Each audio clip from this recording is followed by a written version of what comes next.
وسلام على عباده الذين اصطفى اما بعد فاعوذ بالله من الشيطان الرجيم بسم اللہ الرحمن الرحیم۔ معزز محترم محتشم سامعین حضرات، 10 جنوری بروز منگل 2023 بعد نماز عشاء کا یہ درس تفسیر القرآن انشاءاللہ سورہ بنی اسرائیل آیت نمبر 2 سے لے کر آیت نمبر 8 تک جاری رہے گا۔ آپ دعا فرمائیں کہ اللہ کریم مجھے شرح صدر کے ساتھ حق سچ بیان کرنے کی توفیق عطا فرمائے، اور اللہ تعالی عمل والی باتوں پر عمل کی توفیق عطا فرمائے۔ پیچھے 7 قسطوں میں ایک آیت کی تفسیر مکمل ہوئی، سبحان الذی اسریٰ سے لے کر وہو السمیع البصیر تک۔ تو آج یہ 2 سے لے کر 8 تک ہے۔ وآتینا موسیٰ الکتاب، اچھا جی، دی ہم نے موسیٰ علیہ السلام کو کتاب۔ وجعلناہ ھدی لبنی اسرائیل، اور بنایا ہم نے اس کتاب کو باعث ہدایت بنی اسرائیل کے لیے۔ اللہ تتخذوا من دونی وکیلا، اور اس میں انہیں حکم دیا کہ نہ بنانا میرے سوا کسی اور کو اپنا کارساز، یعنی اپنا وکیل، اپنا کارساز، اپنا مددگار۔ یہ تورات میں اللہ نے ان کو حکم دیا بنی اسرائیل والوں کو کہ میرے سوا کسی کو نہیں بنانا۔ ذریۃ من حملنا مع نوح، اے ان لوگوں کی اولاد، حملنا مع نوح، جنہیں ہم نے کشتی میں سوار کرایا نوح علیہ السلام کے ساتھ۔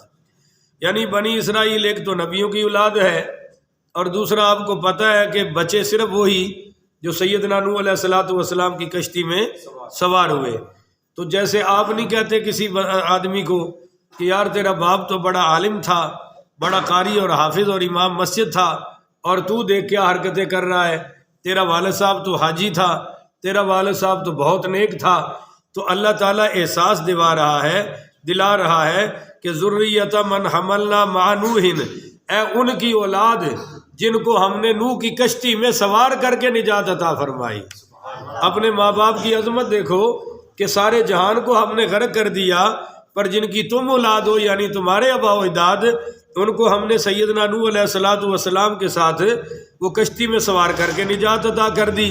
تو انہ کان عبدا شکورا، بے شک نوح میرا ایک شکر گزار بندہ تھا، وہ تو بڑا اعلیٰ بندہ تھا۔ تو تم ان کی اولاد میں سے ہو تو ذرا خیال کرو۔ وقضینا الی بنی اسرائیل فی الکتاب، اور ہم نے آگاہ کر دیا تھا بنی اسرائیل کو کتاب میں، آگاہ کر دیا تھا اس فیصلے سے کیا کہ لتفسدن فی الارض، کہ تم ضرور فساد بپا کرو گے زمین میں، مرتین، 2 مرتبہ۔ بولو بھئی کتنی مرتبہ؟ اب یہ 2 مرتبہ آپ کو یاد رہنا چاہیے، میں دونوں مرتبہ مرتین کی تفصیل کروں گا۔ وَلَتَعْلُنَّ، اور تم اللہ کے حکموں سے اپنے آپ کو دور کر لو گے۔ وَلَتَعْلُنَّ، اللہ کے حکم ایک طرف ہوں گے اور تمہارے فساد اور تمہاری بدماشیاں ایک طرف ہوں گی۔ تو وَلَتَعْلُنَّ عُلُوًّا كَبِيرًا، تم اللہ احکام الہی سے بڑی سرکشی کرو گے، بڑی عُلُوًّا كَبِيرًا، اپنے آپ کو بڑا سمجھو گے، بڑے فساد کرو گے۔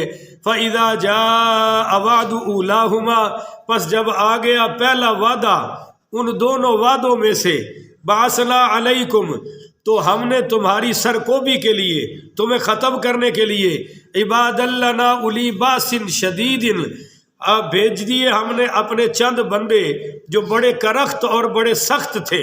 ان کو بھی بندہ کہا گیا ہے، پر عبادنا نہیں کہا گیا، عباد لنا کہا گیا کہ ہمارے بندوں میں سے بندے ہیں، فساد کریں گے وہ تمہارے ساتھ۔ یعنی اصل بندہ اللہ کا وہی ہوتا ہے جو ایمان والا ہو، باقی کافر بھی ہیں تو بندے، پر وہ قابل قدر بندے نہیں، اس لیے عباد اللہ نہ کہا گیا ہے، عباد اللہ نہ کہا گیا ہے کہ ہمارے بندوں میں سے بندے ہوں گے الی باسن شدید، جو بڑے سخت ہوں گے، فجاسو خلال الدیار، پس وہ گھس جائیں گے تمہارے گھروں میں، تمہاری آبادیوں میں، وکان وعدا مفعولا، اور اللہ تعالیٰ نے جو وعدہ کیا تھا تمہارے ساتھ وہ پورا ہو کر رہے گا۔ وعدہ کیا تھا، اگر بدماشی کرو گے پکڑ آئے گی، اور ایسے میرے بندے تم پر مسلط ہوں گے جو تمہیں نیست و نابود کر دیں گے۔ اس کی تفصیل میں ابھی بتاتا ہوں۔ ایسا 2 مرتبہ ہوگا۔ پہلی مرتبہ ہوا بخت نصرہ آیا، بولیے کون آیا؟ اس کا نام ہے بخت نصرہ، بولو یار نام تو یاد کر لو۔ بخت نصرہ یہ عیسائی تھا، یہودیوں کی جب یہ حدیث ہی سنا دیتا ہوں میں آپ کو۔ حضرت حذیفہ رضی اللہ تعالیٰ عنہ فرماتے ہیں کہ میں نے رسول اللہ صلی اللہ علیہ وسلم سے عرض کی کہ یا رسول اللہ، بیت المقدس اللہ تعالیٰ کے نزدیک بڑی عظیم القدر مسجد ہے، بڑی اعلیٰ مسجد ہے۔ آپ نے فرمایا کہ بھائی وہ دنیا کے گھروں میں سے ایک اعلیٰ عظمت والا اللہ تعالیٰ کا گھر ہے، جس کو اللہ تعالیٰ نے سلیمان بن داؤد علیہ الصلوۃ والسلام کے لیے سونے، چاندی اور جواہرات، یاقوت اور زمرد سے بنایا تھا۔ یہ اس طرح کہ جب سلیمان علیہ الصلوۃ والسلام نے اس کی تعمیر شروع کی تو اللہ تعالیٰ نے جنات کو ان کے تابع کر دیا، جنوں کو حضرت سلیمان کے تابع کر دیا۔ جنات نے یہ تمام جواہرات، سونے اور چاندی جمع کر کے ان سے اس مسجد کو بنایا۔ حضرت حذیفہ کہتے ہیں کہ میں نے عرض کیا پھر بیت المقدس سے یہ سونا، چاندی اور جواہرات کہاں گئے اور کون لے گیا؟ تو نبی کریم پڑھیے صلی اللہ علیہ وآلہ وسلم نے فرمایا کہ جب بنی اسرائیل نے اللہ تعالیٰ کی نافرمانی کی اور گناہوں اور بدعمالیوں میں مبتلا ہو گئے، انبیاء علیہ السلام کو قتل کرنا شروع کر دیا۔ ایک دن میں 30 نبی قتل کر دیے، ایسے بدبخت تھے۔ تو پھر اللہ تعالیٰ نے ان پر بخت نصارہ بادشاہ کو مسلط کر دیا جو مجوسی تھا۔ وہ 700 برس تک بیت المقدس پہ حکومت کرتا رہا۔ عجیب بات آپ کو بتاؤں کہ جب یہ بخت نصارہ داخل ہوا تو اس نے اتنا خون بہایا یہودیوں کا کہ یہودیوں کا خون ان کے گھوڑوں کے ٹخنوں تک پہنچ گیا تھا۔ وہ درمیان میں جو جوڑ ہوتے ہیں نا گھوڑے کے ٹانگوں کے درمیان، وہاں تک ان کا خون پہنچ گیا تھا۔ اتنا اس نے خون بہایا، ایک بھی نہیں چھوڑا۔ اللہ کہتا ہے یہ میں نے مسلط کیا کہ تم نے جو حشر میرے نبیوں کے ساتھ کیا اس کی سزا تمہیں یہی ملنی چاہیے تھی۔ آگے قرآن کہہ رہا ہے فَإِذَا جَاءَ وعد اولاہما باسنا علیکم عباد اللہ اولی باس شدید۔ یہی ہے کہ پھر میرے بندے آئے اور انہوں نے تمہیں سخت بندے تھے، گھروں میں گھس گئے، اس نے ان کی عورتوں کو چھوڑا، بچوں کو چھوڑا، باقی سب کو تہتے کر دیا۔ اگلی بات بتاؤں، سونے اور چاندی کے جواہرات کو اس بخت نصارہ بادشاہ نے 1,70,000 گاڑیوں پر بھرا۔ اتنا سونا تھا مسجد میں، کو سمجھ آئی کہ نہیں آئی؟ تو مسجد قیمتی ہونی چاہیے یا بالکل ہلکی ہونی چاہیے؟ یہ دیکھ لو، اس نے جو سونا مسجد اقصیٰ سے اتارا وہ جناب 1,00,000، اللہ اکبر کبیرہ، 1,70,000 گاڑیوں پر بھر کے لے گیا اور اپنے ملک بابل میں جا کے رکھا، اور 100 برس تک 100 سال اس نے بنی اسرائیل کو اپنا غلام بنایا اور مشقتیں کروائی، ذلتوں سے دوچار کیا۔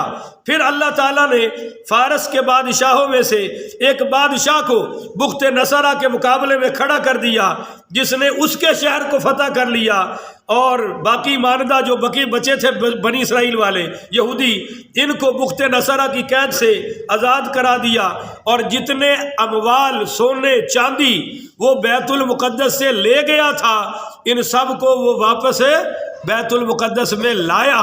پھر بنی اسرائیل کو حکم دیا گیا کہ یاد رکھو اگر تم میری نافرمانی کرو گے تو پھر تم پر سختی آئے گی، اب نافرمانی نہ کرنا، اللہ اکبر کبیرہ، اور اگر کرو گے تو عسیٰ ربکم ان یرحمکم وَإِنْ عُدْتُمْ عُدْنَا سے یہی مراد ہے۔ پھر جب بنی اسرائیل بیت المقدس کی طرف لوٹ آئے، سارے اموال اور سامان بھی ان کو واپس مل گئے، تو کچھ عرصہ گزرا تو پھر بدعمالیوں میں آ گئے۔ پھر بدماشیوں پہ آ گئے، تو پھر اللہ تعالیٰ نے ان پر شاہ روم کیسر کو مسلط کیا۔ فَإِذَا جَاءَ وَعْدُ الْآخِرَةِ لَيْسُوءُ وُجُوهَكُمْ لَيْسُوءُ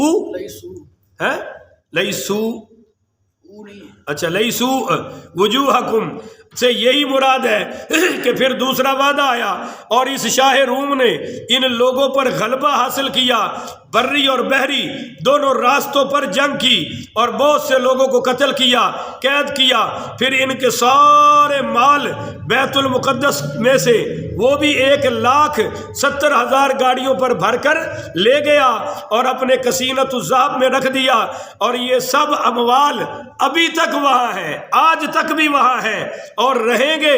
میرے نبی کریم صلی اللہ علیہ وسلم نے فرمایا پھر جب حضرت مہدی رحمت اللہ علیہ آئیں گے تو وہ بیت المقدس کو فتح کریں گے، اور وہ بھی پھر 1,70,000 کشتیوں پر وہ سونے چاندی ہیرے جواہرات زمرد یاقوت یہ سب کچھ لا کر دوبارہ مسجد اقصی میں رکھ دیں گے۔ اب یہ بھی واقعہ یاد رکھو کہ یہ جو کیسر روم غالب آیا بیت المقدس پر، اس کا قبضہ پھر حضرت عمر پاک نے توڑایا، پر حضرت عمر پاک رضی اللہ تعالیٰ عنہ نے وہ سونا چاندی واپس نہیں لایا، مسجد کو دوبارہ تعمیر کروا دیا۔ اور بنی اسرائیل پر تقریباً 6 بار ایسے حملے ہوئے ہیں جن کی تفصیل بتانے کا یہ ٹائم نہیں ہے، انشاءاللہ آپ درد دل سے دعا کر دیں۔ میرا بیٹا قرآن پاک کے میرے یہ تفسیر دروس جمع کر کے تفسیر لکھ رہا ہے، تو وہ انشاءاللہ اس میں یہ جمع کر دے گا، اس کو میں بتا دوں گا۔ آپ دعا کریں کہ اللہ اس کو اس مشن میں کامیابی عطا فرمائے۔ شروع کر چکا ہے کام۔ اچھا جی، تو اللہ کہہ رہا ہے کہ ثم رددنا لکم الکرۃ علیہم، پھر پلٹا دیا ہم نے تمہارے حق میں زمانے کی گردش کو، تو علیہم وامددناکم جو دشمن کے خلاف تھی، یعنی جب بخت نصر کو اللہ تعالیٰ کہتا ہے پھر اس کے بعد 100 سال کے بعد ہم نے تمہیں لٹا دیا، وامددناکم تمہاری مدد کی، باموال و بنین مال سے اور بیٹوں سے، وجعلناکم اکثر نفیرا بنا دیا تمہیں کثیر تعداد والا۔ اب ایک بات یاد رکھیں، بیٹے بھی ہوں مال بھی ہو، بندے کی برادری بھی تگڑی ہو، تو پھر زمین پر پاؤں لگتے۔ اس لیے تو اللہ یہودیوں کا قصہ ہمیں سنا رہا ہے کہ تمہارے پاس اگر کوئی ان میں سے چیز آ جائے تو یہودیوں والے کام نہ کرنا۔ ان احسنتم لانفسکم، اب اگر تم نیکی کرو گے تو یہ تمہارے اپنا ہی فائدہ ہوگا، جو احسان کرو گے اس کا فائدہ کس کو ہوگا؟ یہ بڑی بری بات ہے کہ ہم کسی پر احسان کر کے پھر جتاتے پھرے، نہیں بھائی، وہ فائدہ تو ہمارا ہوا ہے، جو صدقہ کیا، جو خیرات کیا، جو کسی کا بھلا کیا، کسی کے کام آئے، اس میں تو ہمارا اپنا فائدہ ہے۔ ان احسنتم لانفسکم، اگر تم اچھے کام کرو گے تو اس کا فائدہ تمہارے نفسوں کو ملے گا، تمہاری جان کے لیے ہوگا۔ وَإِنْ أَسَأْتُمْ فَلَهَا، اگر تم برائی کرو گے تو اس کی سزا بھی تمہیں ملے گی۔ فَإِذَا جَاءَ وَعْدُ الْآخِرَةِ لَيْسُوءُ وُجُوهَكُمْ، ہاں پھر تمہارے جب آ گیا دوسرا وعدہ تو اور ظالم ان پر غالب آ گئے، تاکہ وجوہکم تاکہ غمناک بنا دے تمہارے چہروں کو، وَلِيَدْخُلُوا الْمَسْجِدَ كَمَا دَخَلُوهُ أَوَّلَ مَرَّةٍ، وہ پھر ایسے مسجد میں داخل ہوئے جیسے کہ پہلے مسجد میں داخل ہوئے تھے۔ یہ دوسرا حملہ کیسر روم نے کیا، وہ میں نے بتا دیا آپ کو تفصیل، یہ دوسری مرتبہ ہوا۔ وَلِيُتَبِّرُوا مَا عَلَوْهُ، تاکہ فنا و برباد کر کے رکھ دے جس پر تتبیرا قابو پائیں، انہوں نے ان پر قابو پا لیا۔ عَسَىٰ رَبُّكُمْ أَن يَرْحَمَكُمْ، قریب ہے کہ تمہارا رب تم پر رحم فرمائے گا۔ اب اس رحم سے مراد ہے آمد مصطفیٰ، کہ تم اپنی بدعمالیوں کی وجہ سے تو ذلیل و خوار ہو گئے ہو 2 مرتبہ، ایک مرتبہ کیسر روم کے ہاتھ سے، ایک مرتبہ بخت نصر کے ہاتھ سے، اور ویسے تو 6 بڑے بڑے حملے ہوئے ہیں ان پر، 6 بڑے بڑے حملے۔ تو اللہ اب ان کی اولاد کو کہہ رہا ہے کہ ان قریب تم پر رحم ہوگا۔ وَإِنْ عُدْتُمْ عُدْنَا، اگر تم فسق و فجور کی طرف دوبارہ لوٹے دوبارہ تم نے وہی بدماشیاں کی، وہی سرکشیاں کی، تو وجعلنا جہنم للکافرین حصیرا، تو ہم نے بنا دیا ہے جہنم کو کافروں کے لیے قید خانہ، پھر دنیا میں بھی ذلیل ہوگے اور آخرت میں بھی تم ذلیل ہوگے۔ یہودی تو عہد با عہد، نسلاً بعد نسلاً ذلیل و خوار ہوتے رہے۔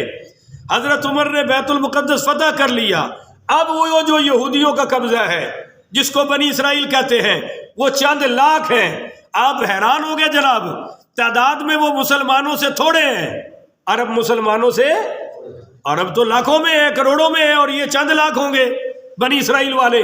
یہ پیسے میں بھی تھوڑے ہیں عرب سے، مسلمانوں سے، اور تعداد میں بھی تھوڑے ہیں، پر حضرات پھر بھی وہ مسجد اقصیٰ پہ غلبہ پائے ہوئے ہیں۔ کیوں کہ عرب والوں کو دو مرض لگ گئے ہیں، ایک کراہیت الموت، موت کی کراہت، اور دوسری حب الدنیا، دنیا کی محبت۔ ظالم دنیا کی محبت میں پھنسے ہیں۔ ہر سعودی کہتا ہے موبائل اعلیٰ ہو، گاڑی اعلیٰ ہو، بیوی اعلیٰ ہو، بلکہ ایک نہیں زیادہ ہوں، اور کوٹھی بھی سب سے اعلیٰ ہو، کھانا پینا بھی اعلیٰ ہو۔ بس یہی شوق رہ گئے ہیں عرب کے غریب سے لے کر امیر تک۔ جہاد کو ترک کر بیٹھے ہیں، بزدل ہیں، عیاشیوں اور بدماشیوں میں پیسہ لگا رہے ہیں۔ اگر یہ توبہ کر لے اور جہاد کے نقش قدم پر چل پڑے تو انشاءاللہ بیت اللہ کو، بیت المقدس کو اللہ آج بھی فتح عطا فرما دے گا۔ پر حضرات احادیث یہ بتاتی ہے کہ ان کی بدعمالیاں اور بڑھیں گی، اتنی بڑھیں گی کہ بیت اللہ پر بھی قبضہ ہو جائے گا اور بیت اللہ کو شہید کر دیا جائے گا۔ ان عربوں کی بدعمالیاں اتنی بڑھیں گی، یہ اب بھی ظالم وہاں امریکیوں کو بلا کر روزانہ شرابیں پیش کر رہے ہیں، اب بھی ان کو رہائشیں دی ہوئی ہیں اور ان کی آؤ بھگت کر رہے ہیں۔ کیا قصور تھا اسامہ بن لادن کا؟ یہی تو قصور تھا، اس نے کہا تخرج الیہود والنصارى من جزیرۃ العرب، کہ میرے نبی کا فرمان ہے یہودی و عیسائیوں کو جزیرہ عرب سے نکال دو۔ انہوں نے اس کو نکال دیا اور وہ بیچارہ پاکستان میں پناہ لے کے بیٹھا ہوا تھا۔ تو پاکستان میں وہ ڈاکٹر جس نے اسامہ بن لادن کی مخبری کی، آج بھی امریکہ کہہ رہا ہے اس کو رہا کرو، اور اب یہ حکومت تیار ہو چکی ہے رہا کرنے کو، اب کیونکہ گرانٹ آ رہی ہے۔ اور جو اس وقت اب امریکہ گرانٹ دے رہا ہے، دو مطالبے ہیں، ایک تو طالبان سے جنگ کرو، اور دوسرا وہ شکیل علوی جس نے اسامہ بن لادن کی مخبری کی تھی اس کو رہا کرو۔ اور یہ بغیرت حکمران دونوں مانیں گے، یہ بات نہیں آئیں گے، کیونکہ یہ ضرورت مند ہے، غیرت مند ہے، ان کو غیرت سے سروکاری نہیں ہے۔ یہ دونوں مطالبے مان چکے ہیں، چنانچہ اب دیکھیے گا دن رات جنگ بھی ہوگی اور اس کو راتوں رات بچا دیا جائے گا۔ یہاں لدے والا وڑیچ ہے گجرا والا کے ساتھ، حفظ آباد روڈ پہ آپ جانتے ہیں، وہاں ایک عیسائی نے توہین کی ہمارے نبی پاک صلی اللہ علیہ وسلم کی، تو راتوں رات اس کو امریکہ بچا دیا گیا، راتوں رات گرفتار ہوا، پرچہ ہوا اندر، اور یہ جناب آئے اس کو چھوڑا کر دے دی۔ وہ ڈینیل پرل جس کا قتل ہوا لاہور میں، امریکی، اس کا مقدمہ خوب چلا ہے، اور وہ بدبخت جس نے لاہور میں 2 مسلمانوں کو قتل کیا وہ راتوں رات امریکہ پہنچ گیا، وہ چونکہ تھا ہی امریکن۔ تو یہاں ہمارے پاکستان کو تو عملی طور پر ایران کی کیا امریکہ کی کالونی بنا کے رکھ دیا انہوں نے، مگر یاد رکھو کہ اس پاکستان کی جڑوں میں 7 لاکھ شہداء کا خون ہے، انشاءاللہ وہ رائے گا نہیں جائے گا۔ انہوں نے خون تمہاری عیاشیوں کے لیے نہیں دیا تھا، انہوں نے لا الہ الا اللہ کے لیے دیا تھا۔ تو انشاءاللہ لا الہ الا اللہ اپنا غلبہ خود کرے گا، کہو انشاءاللہ۔ تمہاری تو یہی ذلت ہے، ادھر سے مانگو۔ اب 30 ارب ڈالر جمع ہو گئے ہیں سیلاب زدگان کے نام پر وہاں لگنا جی روپیہ بھی نہیں لگے گا، اور وہ جو پہلے جمع ہوئے ہیں وہ بھی لگے۔ وہ ظالموں کتنا کھاؤ گے؟ تمہارے پیٹ ہے کہ جہنم ہے جو بھرنے کا نام ہی نہیں لے رہے۔ ان کے پاس ان کے بچے سردیوں میں ٹھٹر ٹھٹر کے مر رہے ہیں سیلاب زدگان کے، ان کو رضائیاں بھی نہیں دی، سلیپنگ بیگ نہیں دے سکے جو 4-4 ہزار کا ایک آتا ہے، اور لاکھوں کروڑوں روپیہ ہر کال پر 10 روپے وزیر اعظم فنڈ میں جا رہے ہیں، کہاں گئے وہ؟ اور وہ جو پچھلا چیڑا چیف جسٹس تھا اس نے اربوں روپے جمع کیے ڈیم کے نام پر، کسی 1 روپے کا بھی حساب۔ تو اللہ نے ہم پر ایک لٹیرے مسلط کیے ہیں جو فرعون اور قارون اور شداد سے بھی بدتر ہیں۔ یہ میری ریکارڈنگ جا رہی ہے، جس نے جو کرنا ہو کر لے، کھل کے کہہ رہے ہیں، ان کا علاج بھی یہی ہے، اس سے کم ان کی اوقات ہے، یہ اس سے بھی زیادہ گرے ہوئے ہیں جناب۔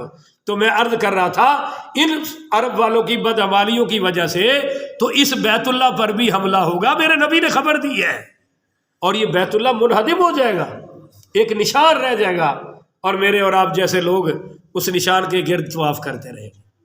پر یہ حکمران اپنی عیاشیوں سے باز ہے، تو یہ جو پاکستان سے مانگ چشانگ تنگ کر رہ رہے ہیں اور کہہ رہے ہیں جی بچا لیں گے، تم کیا بچاؤ گے کوڑی شکلوں والوں، تمہیں نے تو برباد کیا ہے۔ تو پاکستان بھی دن بدن نیچے ہی جائے گا، اب اوپر آنے کی کوئی چانسز ہے؟ ایک ہی راستہ ہے کہ اللہ کو عبادت سے راضی کیا جائے اور سرکار کو غلامی سے راضی کیا جائے، وگرنہ اللہ نے یہ قصہ بنی اسرائیل کا کیوں سنایا ہے کہ جب بھی عذاب آیا بدعمالیوں کی وجہ سے آیا ہے، اور آج ہماری بدعمالیاں بھی یہودیوں والی ہیں۔ میرے آقا نے خود فرمایا میری امت یہودیوں کے نقش قدم پر چلے گی، اور اس طرح چلے گی، اس طرح مسلمان بھی یہودیوں والے کام کریں گے، جس طرح جوتی نہیں جوتی سے ملی ہوتی کہ جوتی کا فرق پتہ چلتا، دو جوتیاں آپ کی ایک جیسی ہوتی یا نہیں ہوتی، فرمایا اس طرح۔ اور آپ نے مثال دی کہ اگر یہودیوں میں کسی نے اپنی ماں سے بدکاری کی ہے تو میری امت میں وہ بدبخت بھی آئیں گے جو اپنی ماؤں سے زنا کریں گے، اور اس کی کبھی تنہائی میں بیٹھنا، ہم آپ کو اس کی رپورٹیں بھی دے دیں گے، یہاں تک بھی نوبتیں پہنچ چکی ہیں۔ اس لیے اللہ تعالی ہماری حفاظت فرمائے، اللہ تعالی ہمیں اپنے محبوب کے نقش قدم پر چل کر زندگی گزارنے کی توفیق عطا فرمائے۔ آخر ودعوانا ان الحمدللہ رب العالمین۔